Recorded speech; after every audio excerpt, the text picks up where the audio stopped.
Good morning for Kolkata. তো এখন Patuli cross করে এসে একটু দাঁড়ালাম, তো নতুন একটা রাইডে আবার বেরিয়ে গেছি।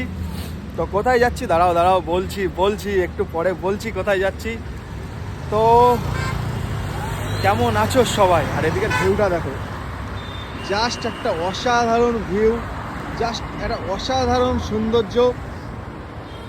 আর আজকে হচ্ছে বছরের শেষ দিন, আর বছরের শেষ দিন তোমাদের বলেছিলাম এটা চমৎকার একটা কিছু নিয়ে আসবো।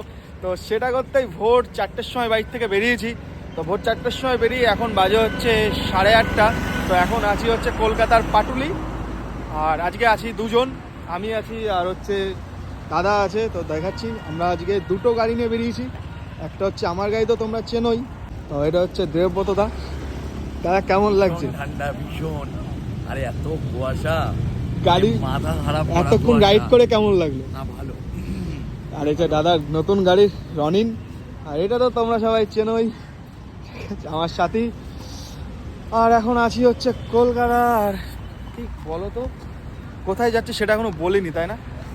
তো 31st নাইটটা একটু অন্য রকমভাবে নিজের মতন করে অ্যাডভেঞ্চারের সাথে কাটাবো। এটা খোলা মেলা, মানে সুন্দর একটা পরিবেশে যাচ্ছে হচ্ছে মৌসুনি আইল্যান্ড। অনেক দিনের প্ল্যান ছিল, কিন্তু কী বলতো, ওই যে যেটা হয় অ্যাকচুয়ালি, মানে এ যাবে না ও যাবে, তার সেই সব করতে করতে আর হলো না। তো ঠিক করলাম যে বছরের শেষ দিনটা সুন্দর একটা জায়গায় কাটাবো। তো সুন্দর জায়গাতেই যাচ্ছি, আপডেট দিতে থাকবো ফেসবুকে, কোনো সমস্যা নেই, ফেসবুকটার সাথে জুড়ে থেকো। আর হ্যাঁ, যারা নতুন একটু ফলো করে দিও। চলো তোমাদের সাথে সামনে গিয়ে আবার দেখা করছি। ওকে, চা দিয়েছে, গরম গরম চা, একটা লিকার একটা দুধ। মানে দাদার লিকার চা খাই, মানে দাদার সুগার মুগার আছে দেখি লিকার চা, তাহলে আমি লিকার চাই খাই। ও আচ্ছা আচ্ছা সকালবেলায় আচ্ছা। দুধ চা তো খাওয়াই যাবে না। আচ্ছা, তো দাদার লিকার চা, আমার হচ্ছে দুধ চা।